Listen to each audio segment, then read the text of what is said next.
Hey everyone, so welcome back to my channel Newtons. This is Julie and welcome to another vlog video. जैसे कि आपने last video में देखा होगा कि हम निकल पड़े हैं दार्जिलिंग की ओर. So this is our journey to Darjeeling. जैसे मैंने आपको प्रॉमिस किया था कि मैं अपने सफ़र में आप लोगों को शामिल करूंगी एंड ये खूबसूरत सफ़र मैं आप लोगों के साथ शेयर करूंगी. So here is the starting of Darjeeling vlogs. यहाँ पे हम लोग निकले हैं. वी एक्चुअली बुकड कैब जो कि हमारे टूर पैकेज में इंक्लूडेड था. मैंने आप लोगों को ये भी बोला था कि अगर कोई इंटरेस्टेड है जानने में तो I will let you know.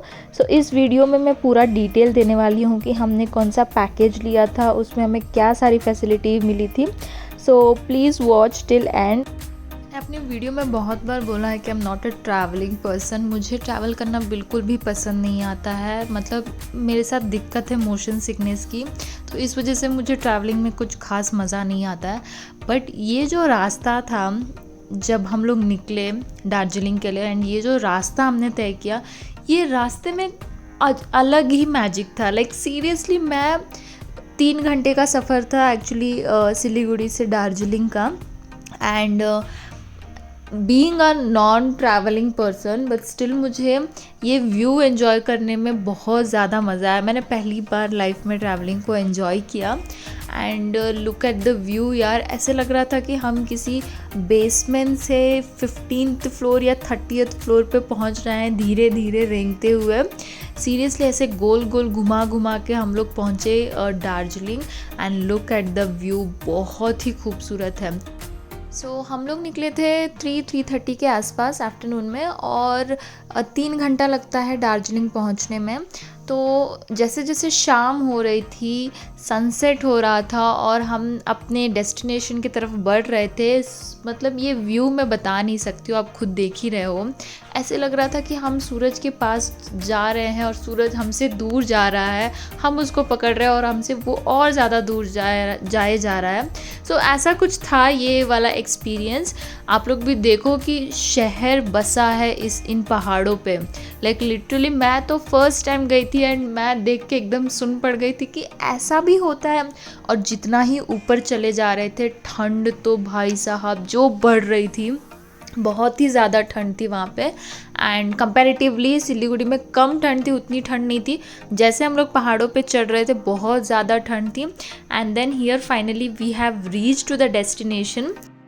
सो अब मैं आपको बताती हूँ कि हमारे पैकेज में क्या सारी चीज़ें इंक्लूडेड थी, हमें क्या सारे फैसिलिटीज़ मिले थे. एक्चुअली हमने लिया था 3 days 2 night का पैकेज जिसमें हमारा पिकअप इंक्लूडेड था. अभी हम सिलीगुड़ी से निकले तो ये कैब भी उस पैकेज में इंक्लूडेड था. वहाँ से पिकअप, ये होटल पे ड्रॉप का, एंड ये अकोमोडेशन जहाँ पे अभी हम होटल में आए हैं, ये अकोमोडेशन भी उस पैकेज में इंक्लूडेड था. एंड 3 दिन के लिए हमारा टाइम टेबल फिक्स था. मतलब कहाँ जाना है, क्या सारे साइट सीइंग करना है, वो जाने का पिकअप ड्रॉप सर्विस सब कुछ इंक्लूडेड है. मतलब टाइम से गाड़ी आ जाएगी, हमें तैयार होके बस आना है, उनके साथ जाना है और वो एक दिन में 3-4 जगह कंप्लीट करवाएंगे, फिर हम वापस छोड़ जाएंगे. तो ऐसे 3 दिन का हमारा टाइम टेबल फिक्स था और सारा चीज़ इंक्लूडेड था, like pickup service and drop service and everything. And then 3rd day हमें साइट सीइंग करवाते हुए, मतलब नेपाल बॉर्डर की तरफ से साइट सीइंग करवाते हुए फिर सिलीगुड़ी तक ड्रॉप का भी इनका पैकेज में इंक्लूडेड है. So sightseeing, cab facility, pickup, drop सब कुछ इंक्लूडेड था. सिर्फ फूड इंक्लूड नहीं था क्योंकि सबका अलग अलग टेस्ट होता है. तो ये था हमारा पैकेज डिटेल्स. अगर बात करें प्राइस का तो we were almost 8 people and per head it costed around 2500 which is very affordable according to me. क्योंकि फैमिली के साथ जाते हो तो बहुत ज़्यादा खर्चा होता है एंड ये सब सोच के ही कोई नहीं जा पाता है. बट अगर पैकेज ले लोगे तो बहुत ही अच्छा रहेगा, सारे बेनिफिट्स हैं and it is very affordable. Per person 2500, I think it's really very affordable to a middle class family like us. So this was all the details about the tour package. So अपने friends families में ये video share कर लेना. कोई अगर plan कर रहा है दार्जिलिंग जाने के लिए तो this would be very much helpful for them. So बातें करते करते पैकेज का डिटेल्स देते देते हम लोग ऑलरेडी पहुंच चुके हैं डेस्टिनेशन पे। सो इवनिंग कुछ 6:30-7 ओ क्लॉक के आसपास हम पहुंचे और हमने चेक इन कर लिया। हमने एक ही रूम लिया था जिसमें डबल बेड था एंड एक एक्स्ट्रा बेड हमने लगवाया था, क्योंकि वी वर 7.5 और हाफ को तो कुछ ज़्यादा ही स्पेस चाहिए होता है। तो या हम रूम पहुँचे एंड थोड़ा फ्रेश हुए।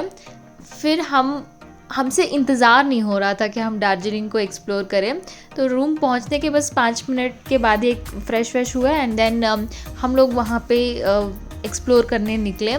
दार्जिलिंग की गलियाँ सड़कें, बहुत ही ज़्यादा ठंड थी वहाँ पे, मतलब हालत ख़राब हो गई थी। सो ये मॉल रोड है दार्जिलिंग का। यहाँ से आप नीचे जाओगे तो फुल मार्केट ही मिलेगा आपको, और ये नीचे छोटा सा एग्जीबिशन टाइप मार्केट लगा हुआ था and the view was really very nice. मैंने सिर्फ वीडियोस में देखा था मॉल रोड, और ऐसे रियल में जब मैं मॉल रोड को देख रही थी तो मतलब I was so mesmerised, you know. So हम लोग गए वहाँ पे देखने के लिए कि क्या सारी चीज़ें हैं, बट बहुत ही ज़्यादा विंटर वेयर का कलेक्शन मिल रहा था, शॉल, स्वेटर एंड बहुत सारी चीज़ें, क्योंकि वहाँ पे ठंड बहुत ज़्यादा थी तो इस वजह से विंटर वेयर ऑब्वियसली मिलेगा ही। एंड प्राइजेस वगैरह भी बहुत ही ज़्यादा अफोर्डेबल था। तो मेरी मम्मी को तो शॉल बहुत ज़्यादा पसंद है, वो जाते ही 1-2 शॉल ख़रीद ली। एंड इस तरफ खाने पीने का भी मस्त लगा था, क्योंकि ठंड में गरम गरम चीज़ें खाने का मज़ा ही अलग होता है। सो यहाँ पे चाट वाट बहुत सारी चीज़ें लगी हुई थी। हमने सारी चीज़ों को देखा, बहुत सारा शॉपिंग भी किया एंड ठूस के खाए भी। हमने जैसे होटल में चेक इन किया तो हमें इन्फॉर्मेशन मिली कि कल मॉर्निंग 10 o'clock हमें रेडी रहना है and 10 o'clock cab will come and pick us for the sightseeing. कल 3-4 जगह हमें देखना है एंड मॉर्निंग 10 o'clock निकले तो शाम में आएंगे हम लोग वापस। सो ऐसे हमारा 3 दिन का शेड्यूल फिक्स है, which is all included in the package. And हम मार्केट वगैरह एक्सप्लोर करके we came back and we ordered food. And खाने में अभी टाइम था तो हमने सोचा चाय की चुस्की ली जाए ठंड के मौसम में। तो यहाँ पे हम लोग अपना चाय एंजॉय कर रहे हैं। सो कल से शुरू होगा हमारा दार्जिलिंग एक्सप्लोर करना। So please subscribe to my channel. Video अच्छा लगा हो तो लाइक कर देना and please share to your friends. Thank you for watching.